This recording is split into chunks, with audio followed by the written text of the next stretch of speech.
Differentiate between text file and binary file. So ये एक 2 marks का थ्योरी क्वेश्चन आपको पूछा जा सकता है.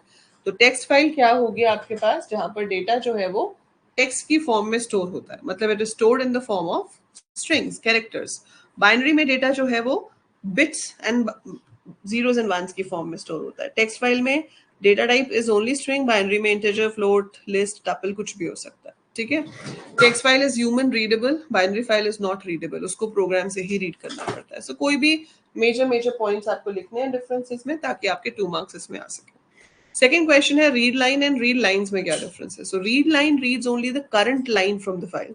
तो जहां पे फाइल पॉइंटर है वहां से लेकर जहां तक न्यू लाइन नहीं आ जाता \n, वहां तक वो रीड करेगा and it gives you one single string.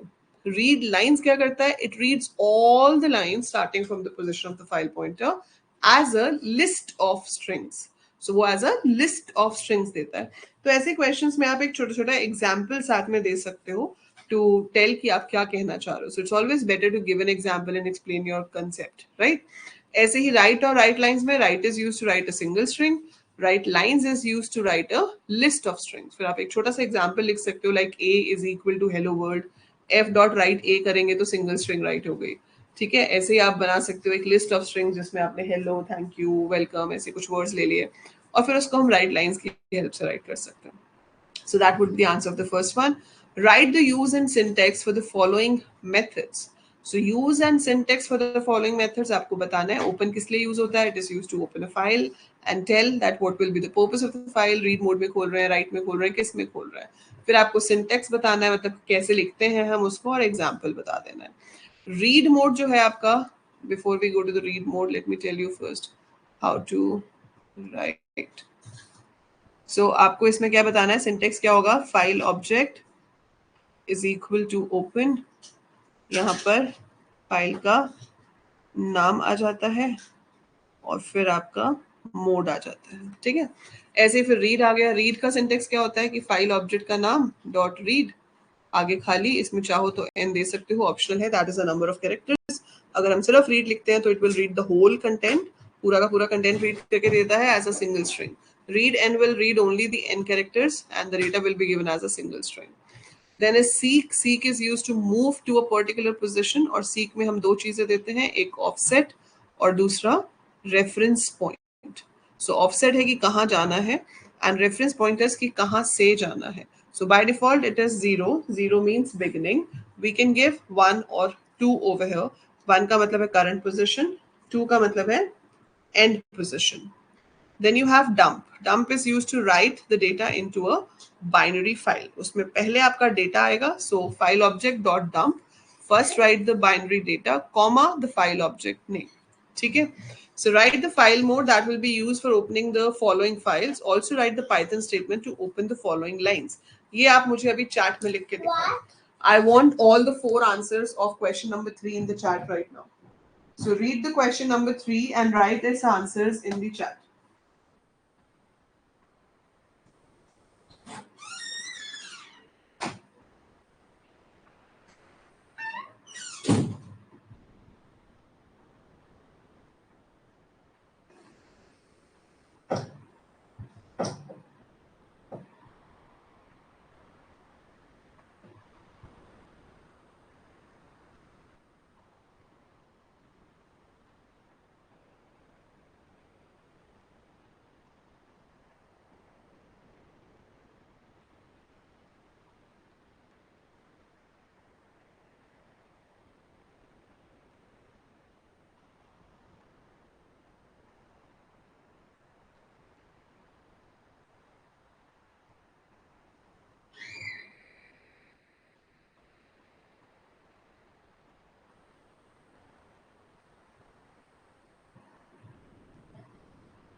Okay, great. So you have answered for the first one, that is a text file example.txt in both read and write mode. नहीं, देखो जब read and write दोनों modes में file open करना होता है, so you have to use R plus.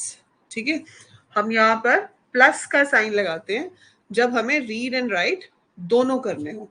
सो आपके पास R होता है ओनली रीड, W होता है ओनली राइट, ए होता है ओनली अपेंड. अगर हम इनके साथ प्लस लगा देते हैं that means read and right दोनों काम हो सकते हैं. तो अब आप कहोगे कि मैम आर प्लस और डब्ल्यू प्लस तो दोनों सेम ही हो गए. तो वो सेम इसलिए नहीं है क्योंकि आर प्लस का मतलब है कि फाइल ओपन हो रही है प्राइमरीली फॉर रीडिंग, तो उसके लिए फाइल एग्जिस्टिंग होनी चाहिए तभी रीड कर सकते हैं, पर हम राइट भी कर पाएंगे.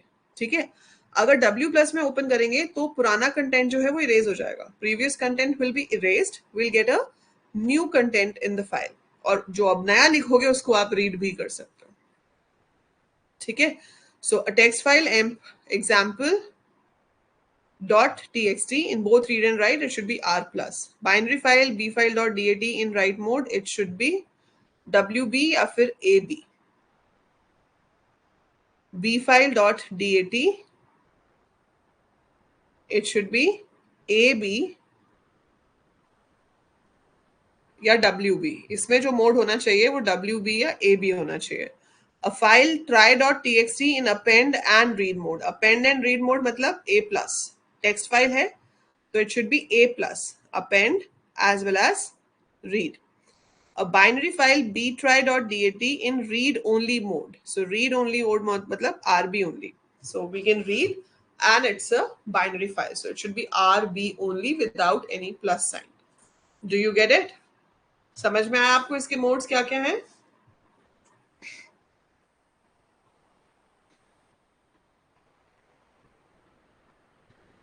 Why is it advised to close the file after we are done with the read and write operations? What will happen if we do not close it? Will some error message be flashed? ठीक है, so why do we close it? क्योंकि जब तक आपकी file process हो रही होती है वो रैम में होती है. So जब तक आपकी फाइल प्रोसेस हो रही है it is there in the random access memory. We want कि जो उसका डेटा है वो परमानेंटली आपकी हार्ड डिस्क में सेव हो जाए. तो अगर तो हमने रीड मोड में फाइल ओपन की हुई है और हम फाइल को क्लोज नहीं करते तो एरर तो कोई नहीं आएगा, कोई प्रॉब्लम भी नहीं आएगी. पर अगर आपने फाइल को राइट या अपेंड मोड में ओपन किया हुआ है और आपने समहाउ फाइल को क्लोज नहीं किया और कुछ प्रॉब्लम आ गई तो क्या होगा, आपका डेटा सेव नहीं हो पाएगा फाइल में. सो जो फाइल है जिसके अंदर हम डेटा को राइट करा रहे हैं उसके अंदर चेंजेस अपडेट नहीं होंगे, पर स्क्रीन पे एज सच कोई मैसेज फ्लैश नहीं करेगा. ठीक है, but it will not save the changes on the hard disk if it is not close properly. तो वो प्रॉब्लम हो सकती है. What is the difference between the following set of statements A and B?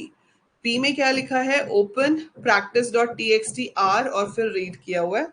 ऐसे ही with open practice.txt r as P. वैसे हमने अभी with पढ़ा नहीं है या पढ़ा था with, इस चैप्टर में with था, तो अगर था तो विद और उसमें डिफरेंस ये होता है कि जगह अगर हम विद के साथ फाइल ओपन कर रहे हैं तो फाइल को क्लोज नहीं करना पड़ता, फाइल ऑटोमेटिकली क्लोज हो जाती है.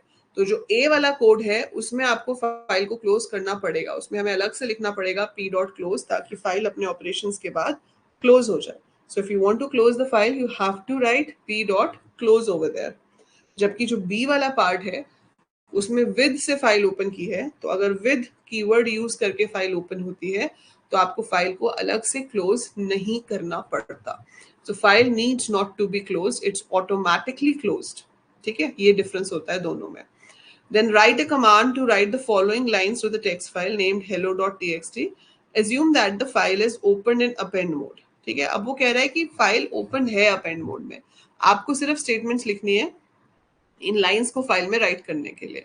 सो अगर फाइल ऑलरेडी ओपन है और मान लो कि उसका मोड एफ है, लेट्स से हम एज्यूम कर लेते हैं कि वो लाइन ये दी होगी. आप लिख भी सकते हो आंसर में कि assuming the line to open the file in append mode is this.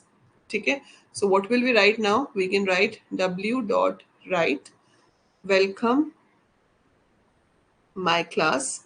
अपने आप से न्यू लाइन नहीं होती है इसलिए मैंने खुद से यहाँ पर \n लिख दिया. So we can write \n over here. ऐसे ही फिर से f dot write it is a fun place \n close. फिर से f.write you will learn and play \n close.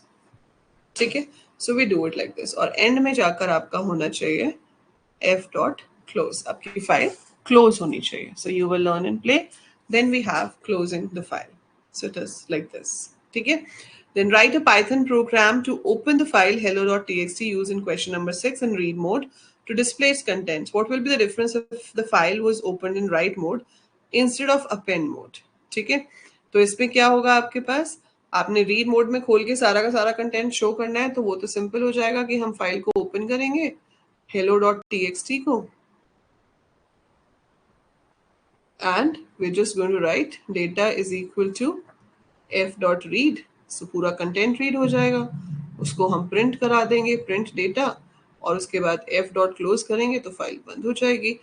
अब डिफरेंस क्या होता अगर राइट मोड में खुलता, बता सकता है कोई? कैन यू टेल मी, अगर हमने फाइल को अपेंड मोड की जगह राइट मोड में खोला होता तो क्या डिफरेंस हो जाता? How would it differ if I open a file in right mode instead of opening it in append mode? अगर आप एक फाइल को ओपन करते हो राइट मोड में instead of append mode, over right हो जाता. Very good Ruhi. सो वो आपका प्रीवियस कंटेंट जो है उसको इरेज कर देता और न्यू कंटेंट राइट होता, वो फाइल ओवर राइट हो जाती. क्वेश्चन नंबर 8 है, write a program to accept string और sentences from the user till the user enters end to save the data in a text file and then display only those sentences which begin with the uppercase alphabet.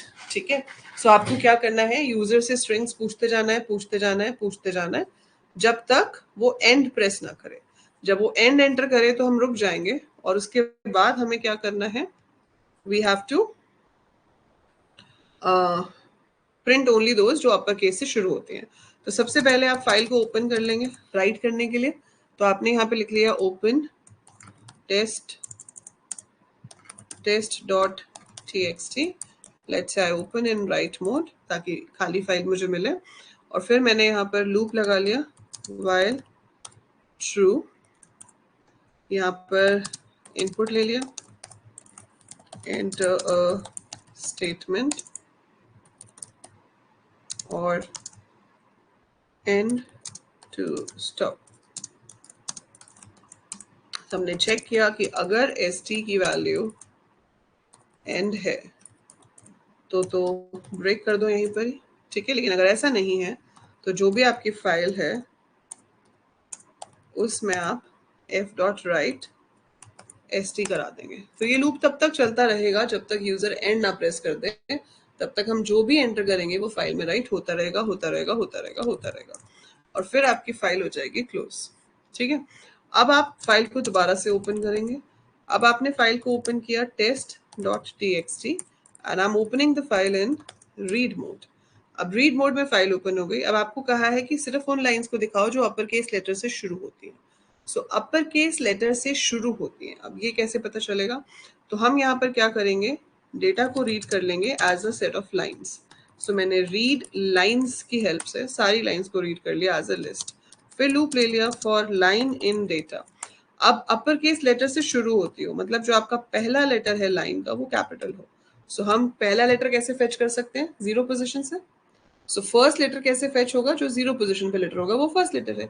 If line 0 dot is upper, so if line 0 dot is upper तो line को print कराना है, otherwise आपने line को print नहीं कराना है. सो file को क्लोज कर दिया, सेव कर दिया इसे. So this is your question 9. Save and execute it. So वो पूछ रहा है एंटर द स्टेटमेंट, मैंने लिखा हेलो, फिर मैंने सेकेंड लाइन में लिख दिया आई एम अंजलि, और फिर मैंने हाउ आर यू में कैपिटल नहीं दिया. ठीक है, और फिर मैंने कैपिटल दे दिया. सो अब मेरे पास यहाँ 3 लाइंस में फर्स्ट लेटर कैपिटल है, एक में नहीं है, और लास्ट में मैंने लिख दिया एंड. सो अब वो देखो हेलो को प्रिंट कर रहा है, आई एम अंजलि प्रिंट कर रहा है, हाउ आर यू प्रिंट कर रहा है, एंड थैंक्स फॉर विजिटिंग. ये तो सब कुछ ही प्रिंट हो गया इसमें. सब कुछ प्रिंट नहीं होना चाहिए था, इसमें जो अपर वाले हैं सिर्फ वो प्रिंट होने चाहिए थे। एंड ये सब सेम लाइन पे भी क्यों आ रहा है? It should come on a separate line. I think हमने न्यू लाइन अटैच नहीं कराया, ठीक है। सो यहाँ पे ये सब ऐसे क्यों हो गया? क्योंकि मैंने जो राइट कराया उसके साथ न्यू लाइन कंकैटिनेट ही नहीं कराया, तो मेरा पूरा का पूरा जो डेटा था वो सारा सेम ही लाइन पर आ गया। सो सिंस वो सेम ही लाइन पे आ गया, तो जो आपका लूप चला उसमें 4 लाइंस रीड नहीं हुई, उसमें लाइन ही एक ही रीड हुई, सिंगल लाइन ही रीड हुई, क्योंकि वो सब एक ही लाइन में था। हमने न्यू लाइन खुद से दिया नहीं था, अपने आप से तो न्यू लाइन आता नहीं है। अब मैंने सेम चीज इनपुट की, पर अब मैंने न्यू लाइन दिया हुआ था। सो अब हेलो आएगा, I am Anjali, thanks for visiting, लेकिन हाउ आर यू नहीं आएगा, क्योंकि उसका जो लेटर था वो कैपिटल नहीं था। सो ये है आपका कोड। तो पहले आपने राइट करा लिया तब तक जब तक एंड प्रेस ना हो, फिर जब आप रीड कर रहे हैं तो आपने रीड लाइंस के थ्रू रीड किया, और फिर आपने फर्स्ट लेटर को देख लिया कि अपर है या नहीं। So if line 0 dot is upper, अगर लाइन 0 अपर है तो उसे प्रिंट कराएंगे, अदरवाइज उसे प्रिंट नहीं कराएंगे। So that's how we can code for this question, ठीक है। सो ये तो हो गया आपका क्वेश्चन नंबर 8 का code. Fine. Ninth, define pickling in Python, explain serialization and deserialization of Python object। ये मैंने आपको हाईलाइट कराया था, साफ साफ आंसर बुक में लिखा हुआ है, वही आपको लिखना है। Serialization is the process of converting your data into a stream of bytes, ठीक है। और deserialization उल्टा होता है, stream of bytes को वापस ऑब्जेक्ट में कन्वर्ट करने को हम deserialization कहते हैं। And the last question for this back exercise is write a program to enter the following records in a binary file। आपको प्रोडक्ट्स की डिटेल्स लिखनी है, जिसमें आपके पास आइटम नंबर है, आइटम का नाम है, क्वांटिटी है और प्राइस है। Number of records to be entered should be accepted from the user। Read the file to display the records on the following format। Item number, item name, quantity, price पर item और amount आपको show करना है, which should be price multiplied by quantity. So it's simple, जैसे हमने student वाला किया था बिल्कुल वैसे ही ये भी हो जाएगा, है ना। बस इसमें क्या चेंज हो जाएगा, स्टूडेंट की जगह आप आइटम स्टोर कर रहे हो। सो पहले मैं इसको सेव एज कर लेती हूँ ताकि हमारा प्रोग्राम को कुछ ना हो। सो इसका नाम हम दे देते हैं आइटम्स रेक, और यहाँ पर अपनी फाइल का नाम दे देते हैं items dot dat। So enter the number of items, यही पूछा गया है उसमें कि पहले पूछो कि कितने आइटम्स हैं। So enter the number of items, फिर यहाँ पर आप आइटम नंबर ले लोगे। So I can take it as I number. तो आप देखोगे कि बाइनरी फाइल्स के जो प्रोग्राम्स होते हैं ना, वो काफी हद तक सब मिलते जुलते होते हैं, दे आर ऑल सिमिलर। सिर्फ आपका जो इनपुट के नाम है वो बदल जाएंगे, बाकी रहेगा मोस्टली सब कुछ सेम ही। Then you have to take price. Price उन्होंने बोला है फ्लोट लेना है, तो हम यहाँ फ्लोट लगा देते हैं। सो यहाँ पर हम पूछ लेंगे एंटर प्राइस। तो मैं ये सारे कोड्स जो हमने किए हैं ये मैं आपको भेज दूंगी, जो आपका चैट ग्रुप है उसके ऊपर, ठीक है। And now what you have to do is try this of your own. आपको ये खुद से, यूजुअली इट इज लिस्ट रू ही, हम डिक्शनरी भी ले सकते हैं, इट डिपेंड्स कि क्वेश्चन में क्या दिया हुआ है। सो अभी क्वेश्चन में उन्होंने आपको लिस्ट ही दी हुई है, so that's why I am taking list. But if I have to choose, it's up to me, I can take a dictionary और a list, totally my choice, ठीक है। देखो पूरे कोड में सिर्फ क्या चेंज हुआ, जो आपने इनपुट किया वो चेंज हुआ, बाकी तो कोई कोड चेंज नहीं हुआ, सब कुछ सेम है। वैसे ही हमने इनपुट कराया, वैसे ही लूप है, वैसे ही लिस्ट बनाई, और फिर हमने, if it is not mentioned then it's your choice, whatever you want, that will be correct। so function का नाम भी बदल देते हैं, add student की जगह मैंने इसको कर दिया add item।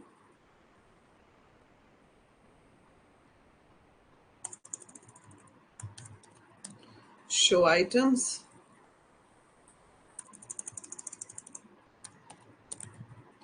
items dot dat,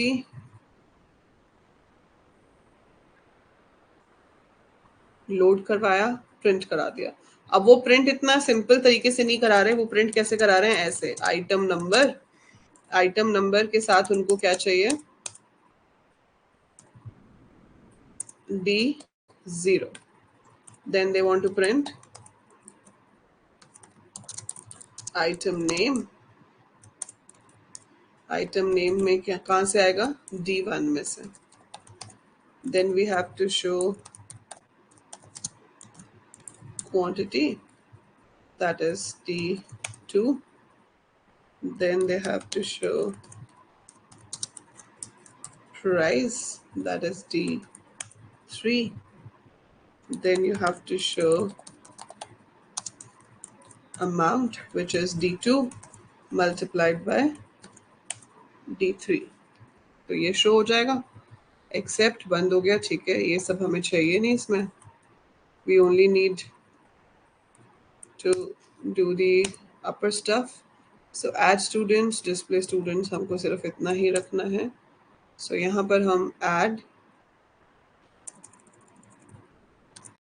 items कर देते हैं.